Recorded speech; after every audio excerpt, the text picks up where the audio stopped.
Welcome to my channel, DNA.12 Education.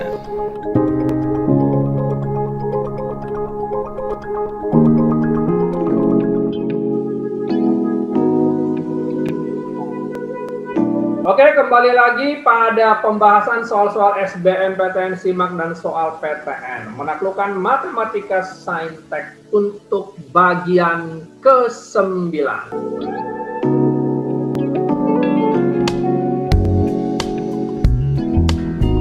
Yuk, kita langsung saja menyelesaikan beberapa soal SBMPTN, SIMAK, dan soal PTN. Ya, kita lihat soal nomor 1. Ini dia soal nomor 1. Diberikan kubus A, B, C, D, F, G, H. Oke. Sebuah titik P terletak pada rusuk CG sehingga CP banding PG sama dengan 5:2. Jika alfa adalah sudut terbesar yang terbentuk antara rusuk CG dan bidang PBD, maka sin alfa sama dengan berapa? Oke, kita lihat konsep dasarnya adalah sebagai berikut. Yang pertama kita gambarkan dulu kubusnya. Itu dia. Oke, ini dia kubusnya. Lalu kita beri nama dulu A, B, C, D, E, F, G, H. Ya, kita beri nama dulu. Jangan malu-malu ya. Ini A. Pemberian nama jangan lupa berputar dari dasar selalu ke atas. Ya, begini ya, cara memberi namanya itu berputar. Berlawanan dengan jarum jam, yang bawah dulu baru yang atas. Berarti ini E, yang ini F, ya. Yang ini G, yang ini H. Oke, jelas ya, habis itu ya. Pemberian namanya A, B, C, D, E, F, G, H. Oke. Dia bilang CP banding PG sama dengan 5:2, di mana P terletak pada CG. Ya, kita lihat, kita tarik dulu diagonal AC, lalu kita tarik diagonal BD. Diketahui di sini ada titik P, ya, itu dia. Oke. Ini dia titik P, kita kasih dulu nama di sini titik P sebagai pertanyaan soal nomor 1 ini. Oke, itu dia. CP banding PG sama dengan 5:2. Berarti totalnya 7 ya. Jangan malu-malu, kita kasih ukurannya aja 7 cm atau 7 satuan. Oke, berarti kalau dibilang CP banding PG 5:2, berarti di sini 5 satuan, di sini 2 satuan. Sangat mudah ya. Oke. Nah, karena kan kita kan bebas-bebas saja memberikan panjang sisi sebuah kubus. Kalau saya memilih, kalau dibilang CP banding PG 5:2, saya anggap aja sisinya 7 cm atau 7 satuan, terserah. Oke, kita lihat di sini bidang PBD. Dia bilang sin alfa antara rusuk CG dengan bidang PBD. Nah, PBD-nya mana nih? Belum ada. Oke, sekarang kita gambar PBD-nya dulu, biar ketahuan bidangnya. Ini dia. Oke, PBD. Maaf. Kita ulang ya. Oke, itu dia bidang PBD. Oke, bicara tentang sudut. Oke, berarti kita harus mencari hubungan garis dengan garis. Ya. CP-nya ada di sini, perhatikan di sini, ini ada CP-nya. Ini ada CP, oke, CP. Lalu bidang PBD, kalau dikatakan bidang PBD, berarti kita harus ambil representatifnya atau perwakilannya adalah ini. Oke, itu dia ya. Nah, jelas ya di situ ya. Jadi bidang yang dimaksud itu adalah yang ini ya. Jadi bidang yang dimaksud itu adalah yang ini, PBD. Lalu hubungan garis dengan garis kita tarik, yang ini dia. Oke, itu dia alfanya. Jelas ya? Nah, kalau sudah jelas, saya hilangkan dulu biar jelas.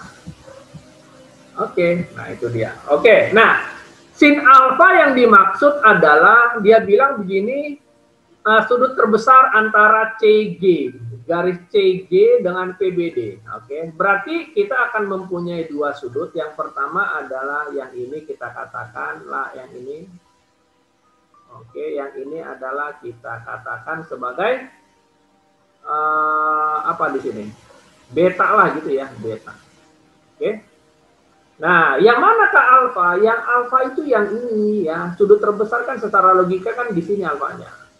Oke, gitu ya. Oke, ini dia alfanya. Nah, itu dia. Oke, nah di sini yang kita tahu adalah beta dulu, betul ya? Kita kan proses di sini ya.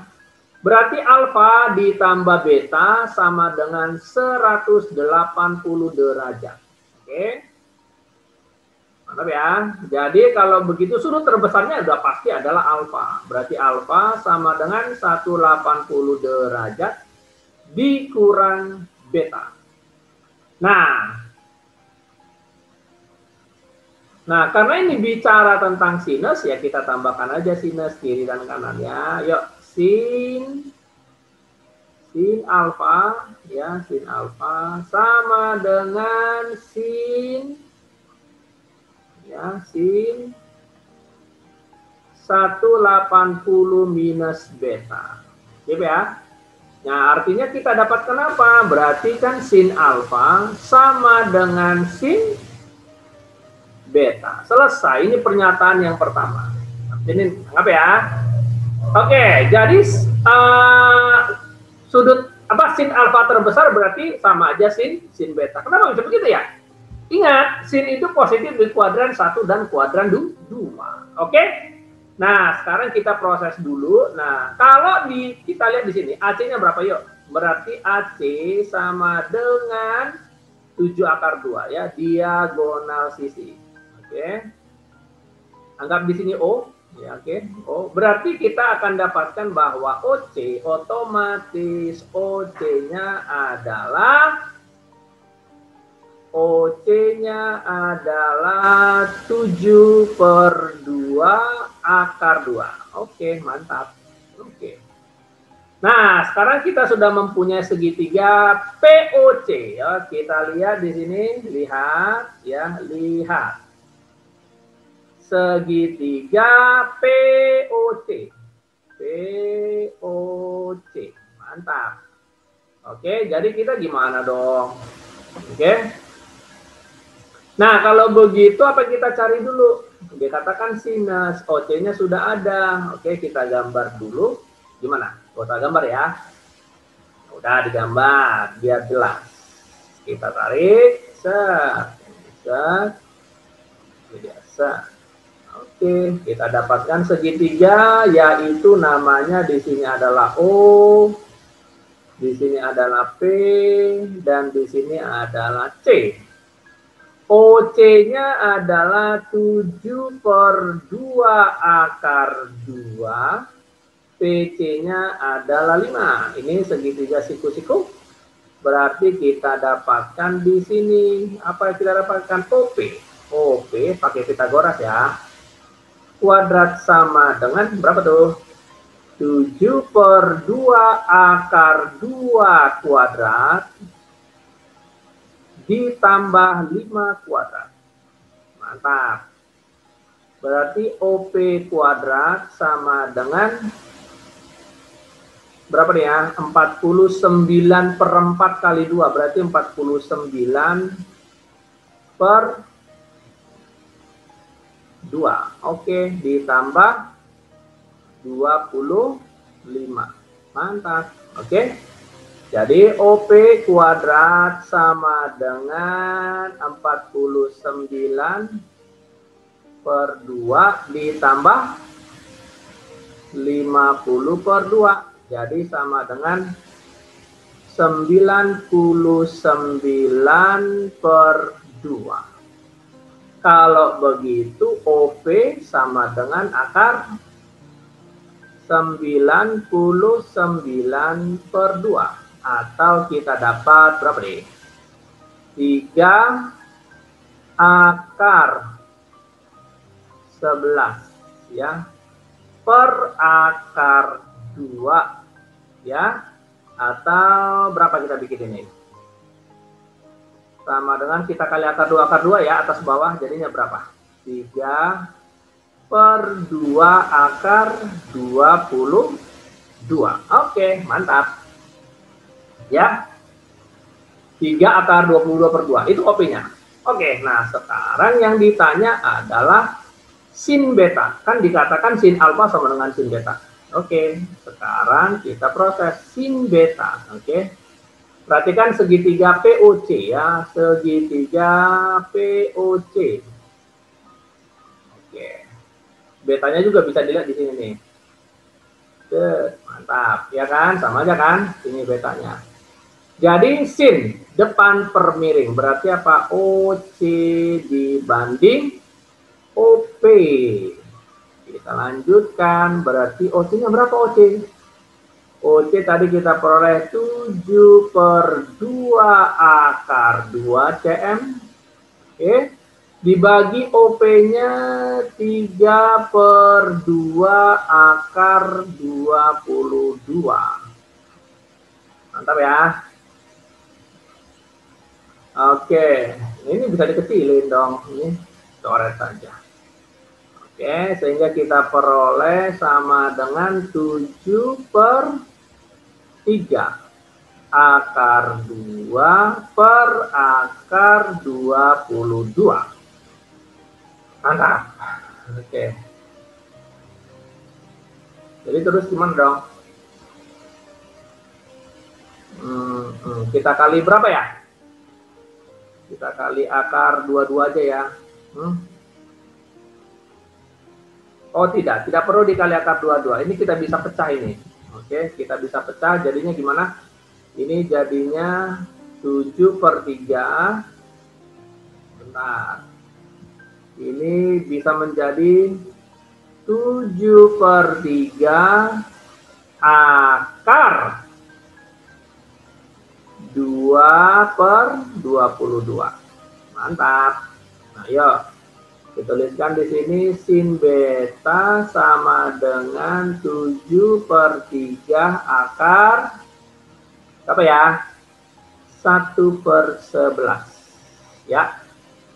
Atau 7/3 akar 1 akar 11 ya, akar 11. Oke, terus gimana dong? Baru kita rasionalkan. Dikali berapa? Dikali akar 11 per akar 11. Oke, sehingga kita peroleh, kita kali saja, jangan malu-malu. Sama dengan, ini berarti 7. Akar 11 kali akar 11, 11 kali 3, 33. Ya, 7/33 akar 11. Oke, itu jawabnya. Berarti 7/33 akar 11. Mantap ya.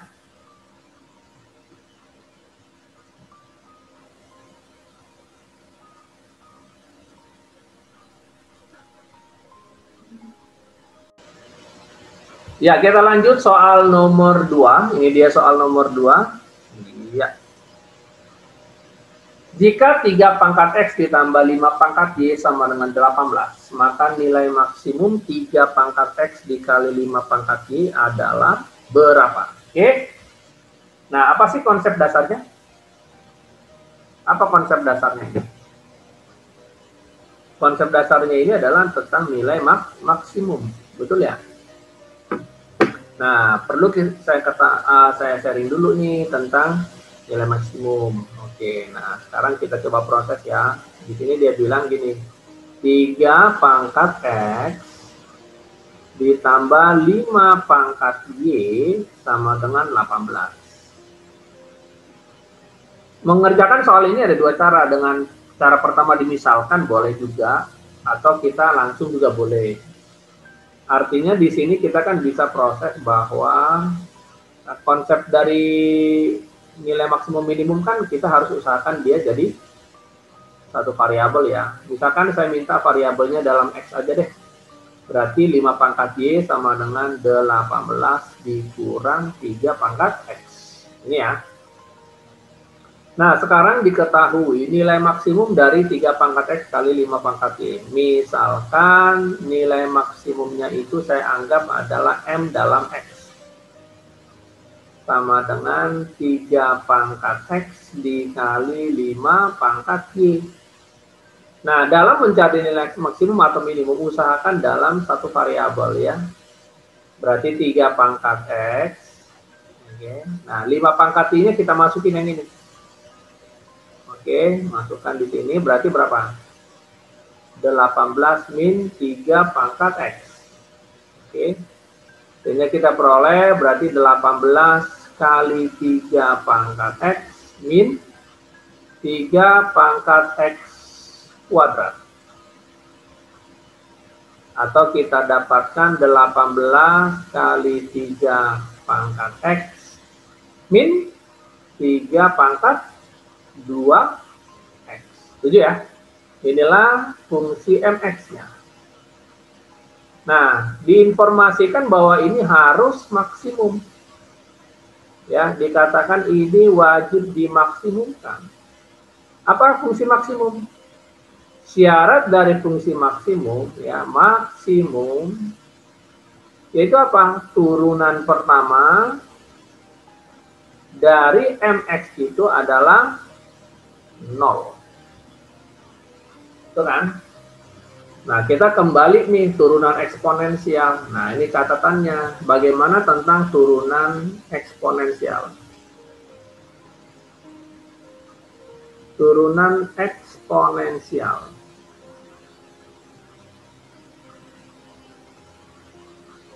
Contohnya misalkan saya punya Y sama dengan A pangkat Fx.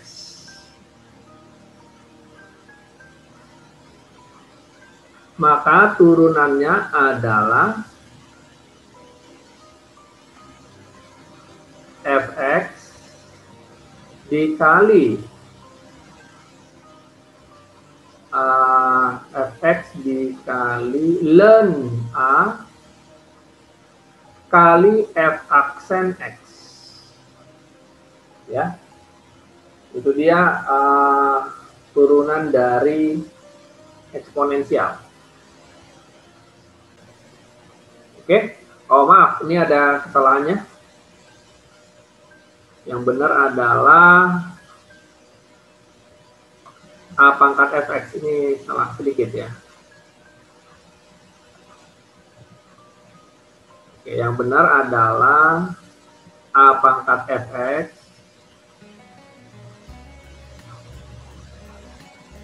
dikali ln A kali F aksen X. Oke, ini dia turunannya ya. Jadi kalau kita misalkan mempunyai fungsi, di sini kan 3 pangkat X. Y sama dengan 3 pangkat X ya. Maka turunannya adalah, di sini kita tuliskan, maka Y aksennya adalah 3 pangkat X dikali ln 3. Nah, dikali turunannya ini adalah 1 ya. Oke, jadi kita dapatkan 3 pangkat X dikali ln 3. Nah, kemudian juga kita mempunyai fungsi yang kedua, Y sama dengan 3 pangkat 2X. Maka turunannya adalah, jelas kita dapatkan ini. Ya, turunannya adalah 3 pangkat 2X dikali ln 3 kali turunan dari 2X-nya. Berarti 2. Oke. Atau kita bisa tuliskan sama dengan 2 dikali ln 3 kali 3 pangkat 2X. Itu dia. Oke. Ya, itulah tuh turunannya. Nah, ini penting sekali diingat tentang turunan X eksponensial ya. Ini. Nah, sekarang kita ke soalnya. Di sini dia bilang turunan pertama dari X adalah 0. Berarti kita akan turunkan ini. Turunannya ini berarti 18 dikali 3 pangkat X kali ln 3 kali 1, turunan dari X adalah 1. Oke. Lalu yang ini kita turunkan, min, berarti berapa itu? 3 pangkat 2X dikali ln 3, lalu turunannya 2X adalah 2. Oke, kita tulis di sini 2. Nah, sama dengan apa? Sama dengan 0. Jelas ya? Nah, kita teruskan, berarti kita bisa tuliskan adalah yang ini sebaiknya kita pindahkan aja ke kiri ya. Kita pindahkan ke kiri. Ya, jadinya 3 pangkat 2X dikali ln 3 kali 2 sama dengan 18 kali 3 pangkat X kali ln 3 kali 1 ya. Nah, dalam hal ini kita bisa selesaikan nih. Nih, kita bisa coret dong, ln 3-nya kita coret. Betul ya? Nangkap ya? Nah, artinya gimana? Kita peroleh 2 dikali 3 pangkat 2X sama dengan 18 kali 3 pangkat X. Nah, ini kecoret juga nih. Nah, ketemu di sini 9. Oke? Nah, kalau begitu kita lanjutkan di sini berarti apa dong? Kita lanjutkan di sini ya. Baik, kita kasih batas dulu.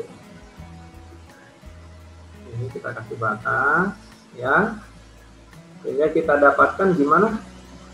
3 pangkat 2X per 3 pangkat X sama dengan 9, atau 3 pangkat X sama dengan 9. Berarti apa? 3 pangkat X sama dengan 3 pangkat 2. Jadi ketemu di sini adalah X sama dengan 2.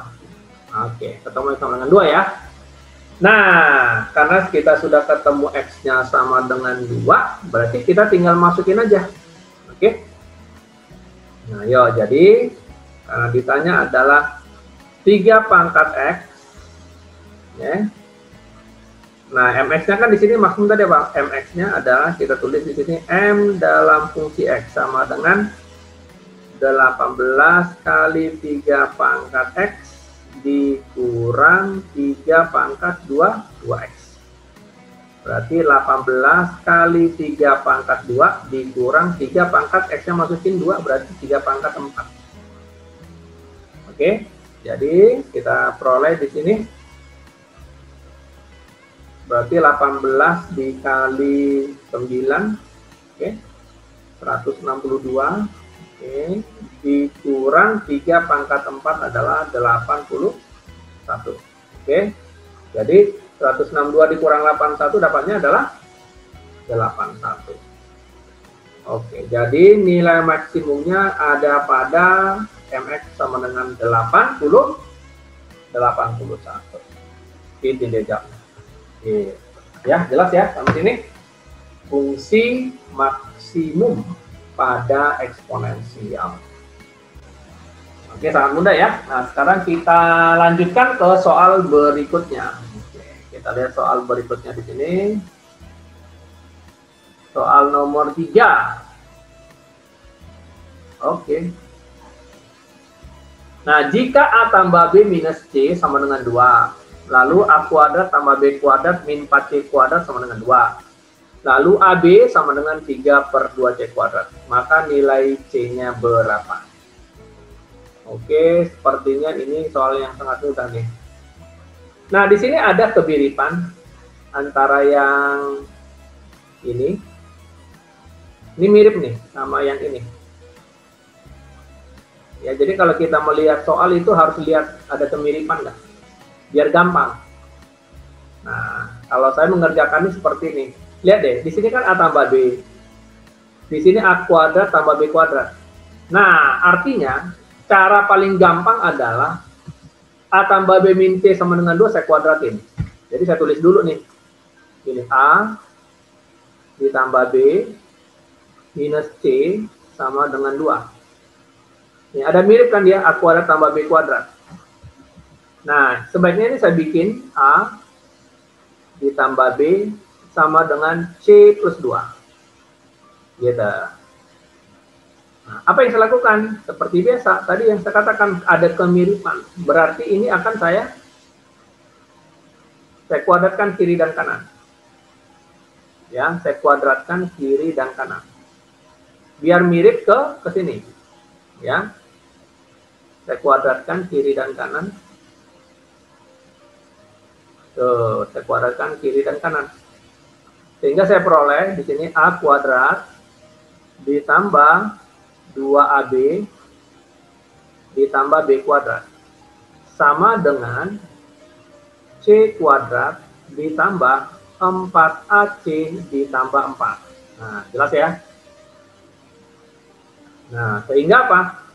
Sehingga di sini diperoleh nih bahwa A kuadrat ditambah B kuadrat sama dengan ya C kuadrat ditambah 4C ditambah 4, ya kan? Dikurang 2AB. Nah, itu dia. Ini kita anggap persamaan ke 1. Nah, kemudian saya ambil yang tadi yang saya katakan. Yang ini saya ambil nih. Nih. Ambil. Dikatakan di situ bahwa A kuadrat ditambah B kuadrat dikurang 4C kuadrat sama dengan 2. Nah, lalu ini saya kurungin nih. Nah, ini saya kurungin. Tuh. Lalu saya ambil yang ini nih. Tuh. Betul ya? Berarti ini. Saya masukin ke sini. Ya. Ya, sehingga saya peroleh apa? Ya, C kuadrat ditambah 4C ditambah 4 min 2AB. Oke. Itu adalah yang ini. Betul ya? Lalu dikurang 4C kuadrat sama dengan 2.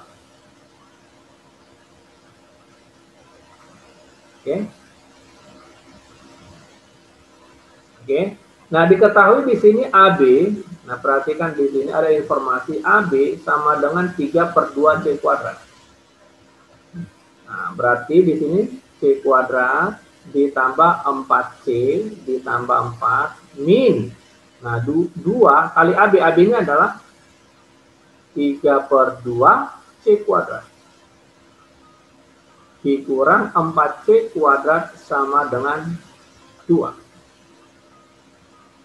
Sehingga saya peroleh C kuadrat ditambah 4C ditambah 4 dikurang ini coret 3C kuadrat dikurang 4C kuadrat sama dengan 2. Nah, saya peroleh nih.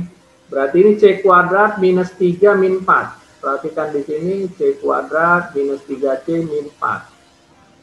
Berarti saya peroleh minus 6C kuadrat. Ya, lalu yang ini tambah 4C.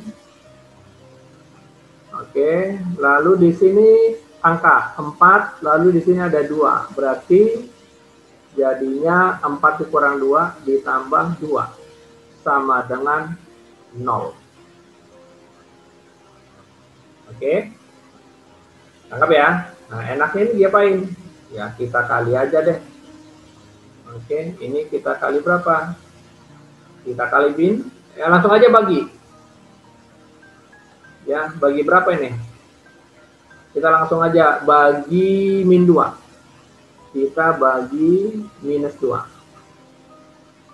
Jadi kita peroleh 3C kuadrat dikurang 2C min 1 sama dengan 0. Mau tidak mau kita faktorkan dong. Oke. Berarti di sini 3C, di sini C. Oke, di sini min 1, di sini plus 1. Cek benar. Berarti 3C plus 1 sama dengan 0 atau C min 1 sama dengan 0. C min 1/3 atau C sama dengan 1. Jadi jawabannya adalah C sama dengan 1. Nah, jelas ya? Oke, sekarang kita lihat ke soal berikutnya.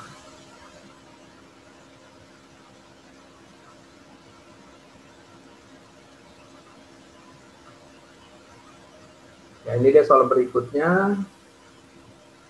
Ya, vektor.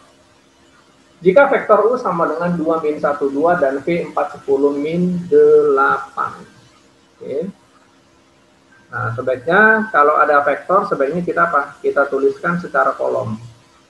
Vektor U ya sama dengan 2 min 1, 2. Lalu ada vektor V sama dengan 4, 10, min 8. Oke. Nah, sekarang dia bilang U tambah KV. Oke, sekarang U ditambah KV. Berarti 2 min 1, 2 ditambah K kali V. K-nya berarti skalar. 4, 10 min 8. Berarti kita akan peroleh di sini adalah 2 tambah 4K. Di bawahnya min 1 tambah 10K. Satu lagi 2 dikurang 8K. Itulah vektor U ditambah K kali vektor V. Anggap ini sebagai yang pertama. Oke, nah di sini ditanya, dia bilang U tambah KV tegak lurus U. Nah, sebelumnya kita proses dulu berapa besar U, berapa besar V. Besar U adalah akar dari koefisien masing-masing, berarti 2 kuadrat ditambah min 1 kuadrat ditambah 2 kuadrat, sama dengan akar 9. Ya, berarti kita peroleh 3. Oke.